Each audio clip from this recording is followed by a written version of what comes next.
Assalamualaikum warahmatullahi wabarakatuh. Sobat jendela mistis dimanapun kalian berada. Bagaimana kabar kalian? Semoga kalian senantiasa diberikan kesehatan dan juga dilancarkan rezekinya.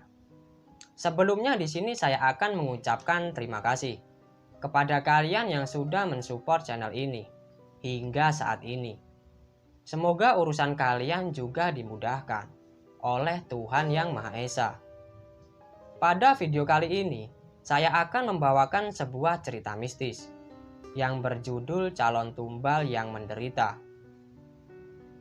Asal kalian tahu, apa yang dimaksud tumbal pada cerita ini, yaitu nyawa ketiga orang anak yang tega dijadikan tumbal oleh orang tuanya. Seperti apa cerita dan kelanjutannya? Pasti kalian penasaran. Dan sebelumnya untuk kalian melanjutkan atau mendengarkan cerita ini lebih lanjut, jangan lupa untuk klik tombol subscribe, like, komen, dan share sebanyak mungkin. Agar saya selalu semangat ketika membawakan sebuah cerita misteri untuk kalian. Dan tanpa berlama-lama, langsung saja kita menuju ke ceritanya.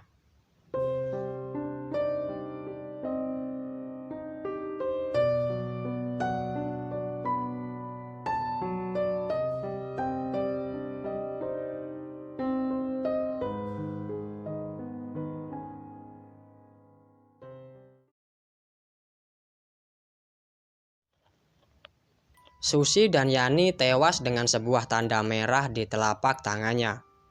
Kini tinggal Fandi dan ibunya yang tersisa. Siapakah yang akan dijadikan tumbal berikutnya? Pada saat itu, Fandi tampak pucat menghadapi hari yang menegangkan. Dia selalu tertekan jika saat itu tiba. Resah karena dia mengetahui keberadaan keluarganya yang makan dan minum dari hasil pesugihan, yaitu ayahnya memuja setan dengan mempersembahkan nyawa demi setumpuk harta.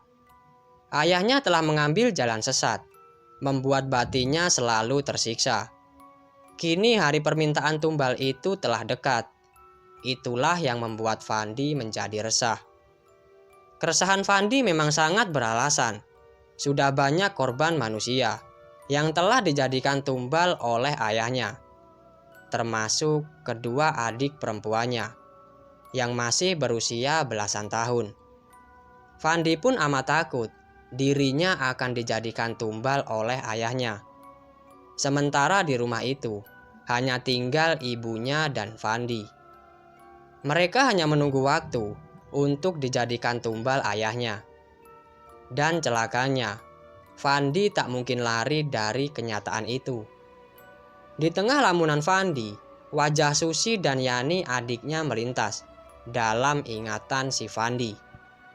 Wajah yang selalu menggoda dirinya bila sedang bercanda. Semua itu benar-benar menyiksa. Bayangan itu tak mau pergi dari pelupuk matanya.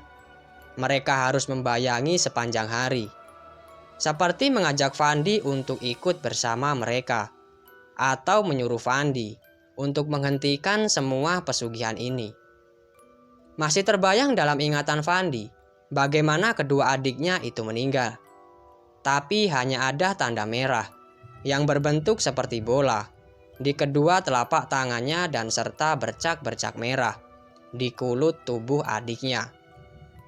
Namun kenapa kedua orang tuanya tidak merasa heran atas kepergian kedua adiknya yang hanya berselang beberapa hari? Ya Tuhan, apa sebenarnya yang sedang menimpa keluarga kami? Lamunan Fandi pagi itu terhenti oleh derap kaki yang mendekatinya. Fandi langsung menoleh, dan ternyata langkah kaki itu milik ibunya. Dengan membawakan secangkir teh, Fitri mendekati Fandi yang sedang menyambutnya dengan senyuman.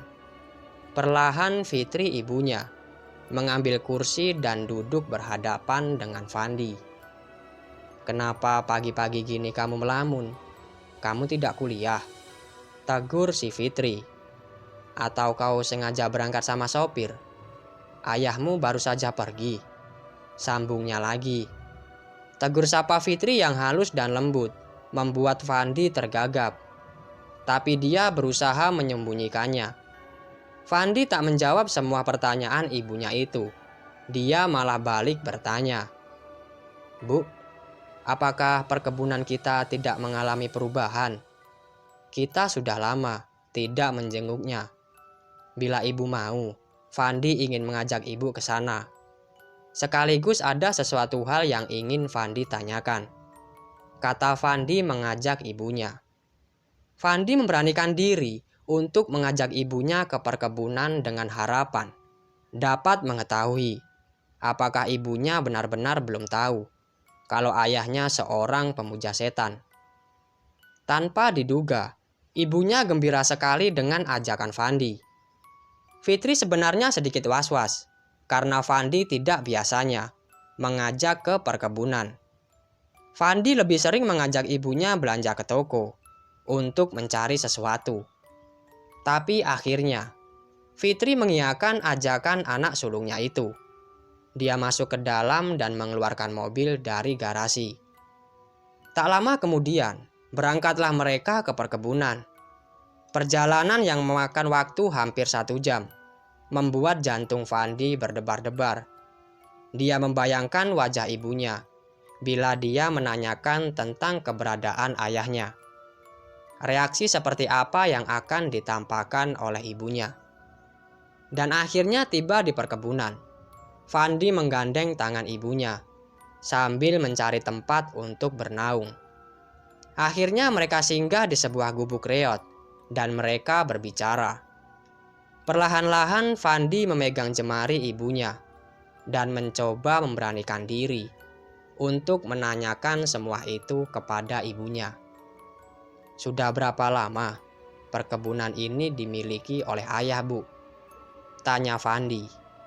Pada saat ayah membeli tanah ini, Fandi tak mengetahuinya. Padahal gaji ayah kan cuma pas-pasan. Tidak mungkin ayah memiliki uang sebanyak itu. Apakah mungkin gaji seorang pegawai asuransi bisa membeli perkebunan ini? Belum lagi ayah telah memberi kendaraan dan semua barang istimewa yang saat ini kita miliki. Tanya Fandi kepada ibunya. Fitri terkejut mendengar pertanyaan yang diucapkan Fandi. Dia hanya menatap kedua mata Fandi dengan tajam. Tak lama kemudian ia berdesah. Kekhawatirannya selama ini terbukti. Pertanyaan inilah yang selalu membuat dirinya resah sepanjang hari. Sebenarnya ibu telah lama menyimpan rahasia ini, dan baru kali ini ibu akan membukanya. Bagus sekali, kamu mengajak ibu ke sini. Kesempatan seperti inilah yang ibu tunggu-tunggu. Sekarang kamu sudah dewasa dan mampu berpikir mana yang baik dan mana yang buruk. Kamu pasti dapat membedakannya. Tanya Fitri yang merasa senang anaknya telah mengetahui semua itu. Fitri bicara sambil menahan perasaannya yang tertekan. Betapa dirinya selama ini menyimpan rahasia suaminya di dalam batin. 3 tahun bukanlah waktu yang pendek untuk menyimpan sebuah rahasia besar yang telah dilalui oleh keluarganya. Fandi semakin tegang melihat wajah ibunya yang menatap dengan tatapan kosong. Akhirnya dia menepuk bahu ibunya sambil berdehem. "Bu, ibu kenapa? Apakah pertanyaan Fandi menyinggung perasaan ibu?" "Maafkan Fandi, Bu. Fandi telah lancang. Seharusnya Fandi tak boleh begitu." Itulah yang dikatakan Fandi. "Tidak, Fandi," celetuk ibunya. "Ibunya hanya ragu untuk mengatakan sesuatu padamu," lanjutnya si Fitri. Dengan cepat Fandi menyela ucapan ibunya sambil mencium tangannya. "Cepat, Bu, katakanlah. Fandi sudah lama sekali untuk menunggu jawaban ini." Rasanya Fandi sudah tidak sabar untuk mendengarnya. "Masalah ayah kan, Bu? Sekarang begini saja. Daripada ibu sulit untuk membukanya, biarlah Fandi yang mewakili perasaan ibu. Mudah-mudahan ibu dapat menerima apa yang akan Fandi katakan." sebab Fandi sudah mengetahui apa yang telah menimpa keluarga kita. Bukankah ayah itu seorang pemuja setan, Bu? Susi dan Yani telah dijadikan tumbal oleh ayah. Kini giliran Fandi dan ibu, yang saat ini tengah diincar ayah. Ketakutan inilah yang membuat ibu sering sakit. Sebenarnya Fandi pun seperti ibu. Tetapi, apakah kita akan tinggal diam, Bu? Apakah kita tidak secepatnya untuk minta pertolongan? Biarlah kita pergi diam-diam, selagi masih ada kesempatan dan belum terlambat. Jelas Fandi panjang lebar. Betapa terkejutnya Fitri mendengar ungkapan Fandi. Dia tidak menyangka anak sulungnya telah mengetahui ayahnya seorang pemuja. Fitri segera memeluk Fandi sampai bercucuran air mata. Fitri menempahkan semua itu, jeritan batin yang selama ini dia timpa, ataupun yang dia rasakan. Sementara itu Fandi terlihat sangat lega, karena ibunya sudah menerima semua kalimat yang diucapkan Fandi. Keberadaan ayahmu sebagai seorang pemuja setan telah terungkap. Dengan bersimbah air mata, Fitri melepaskan pelukannya.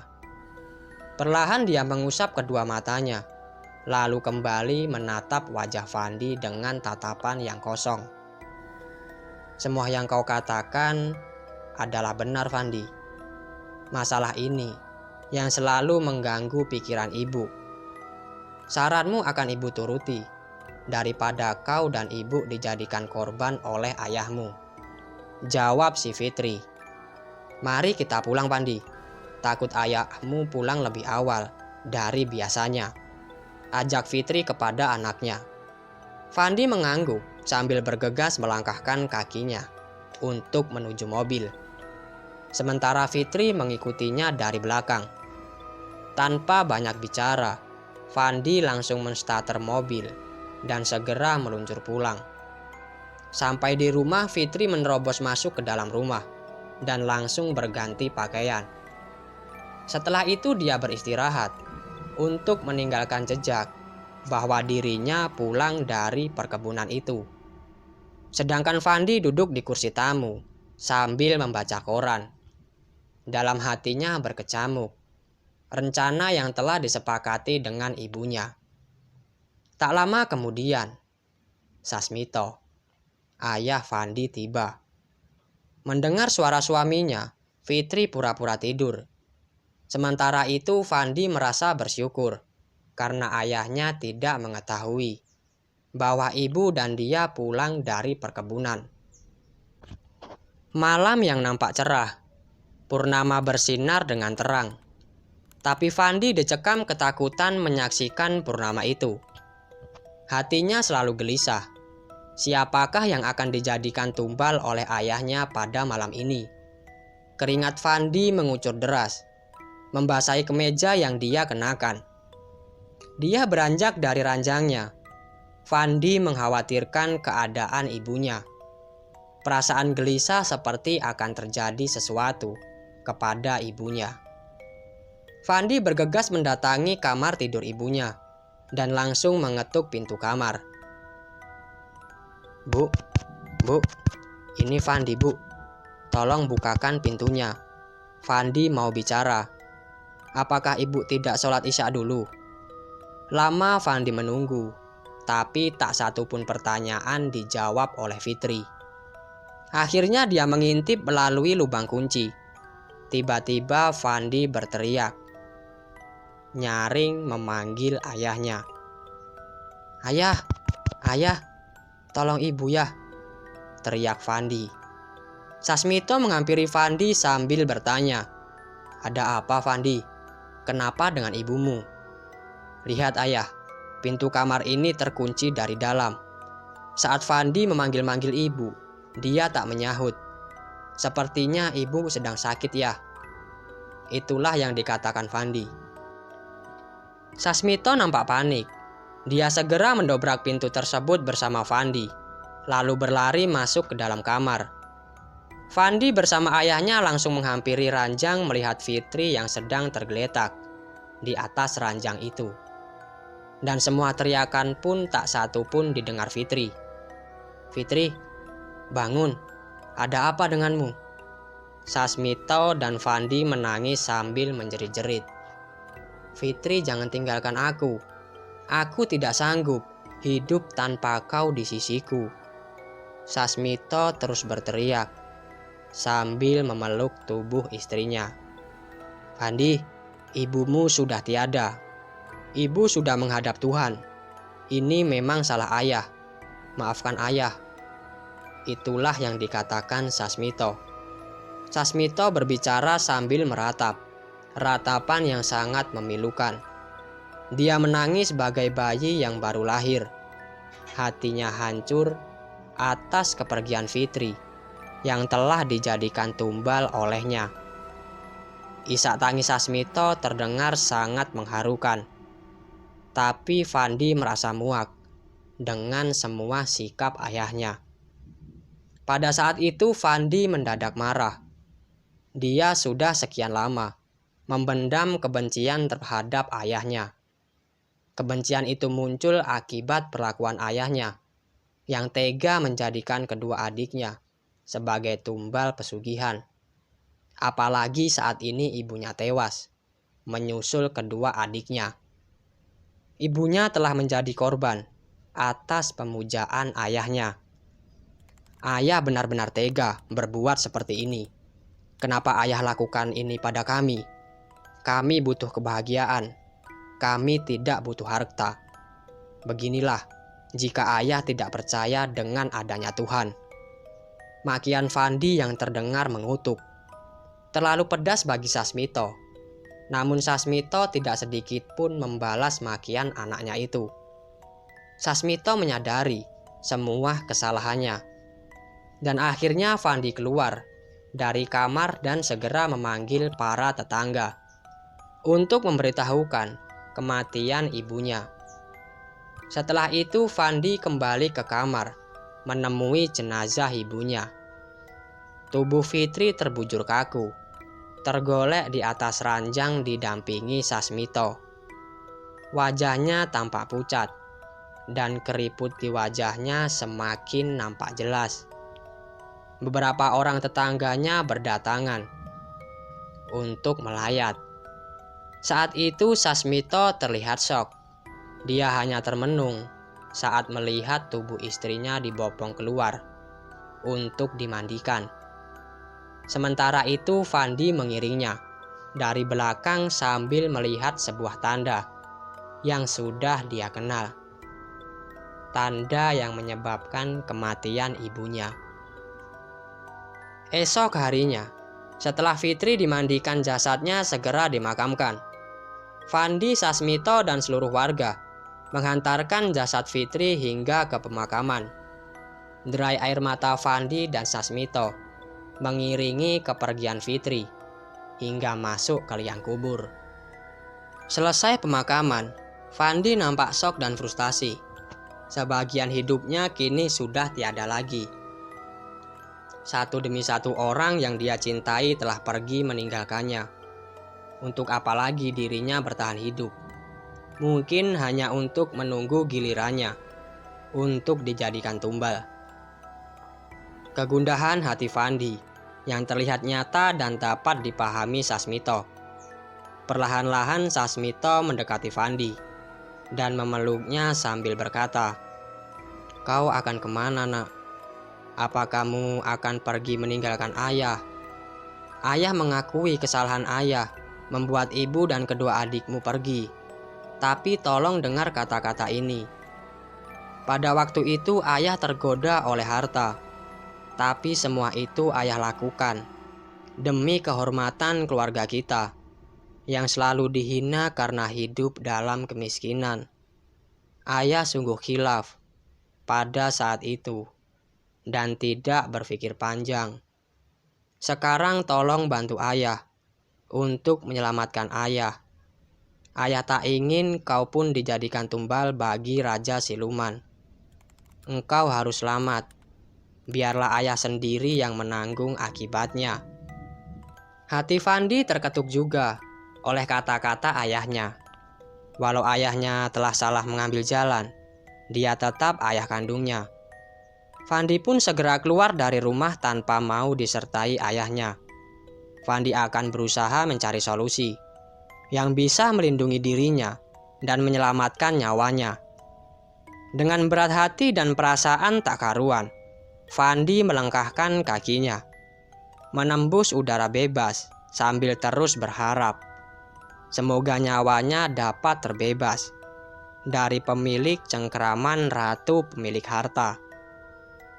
Dan singkat cerita, akhirnya Fandi menemukan sebuah jalan untuk mengakhiri semua kisahnya pada saat itu. Tetapi ayahnya kini menjadi cacat. Mungkin itu adalah azab dari Tuhan bagi orang yang memuja setan ataupun memilih jalan sesat. Ambil hikmah dan informasi di balik cerita ini. Jangan kalian coba-coba untuk mencari jalan sesat, apalagi itu memuja setan atau pesugihan. Jangan sampai keluarga kalian hancur hanya gara-gara harta. Itulah sedikit yang bisa saya ceritakan. Semoga bermanfaat. Saya Taufik, saya ucapkan terima kasih. Wassalamualaikum warahmatullahi wabarakatuh.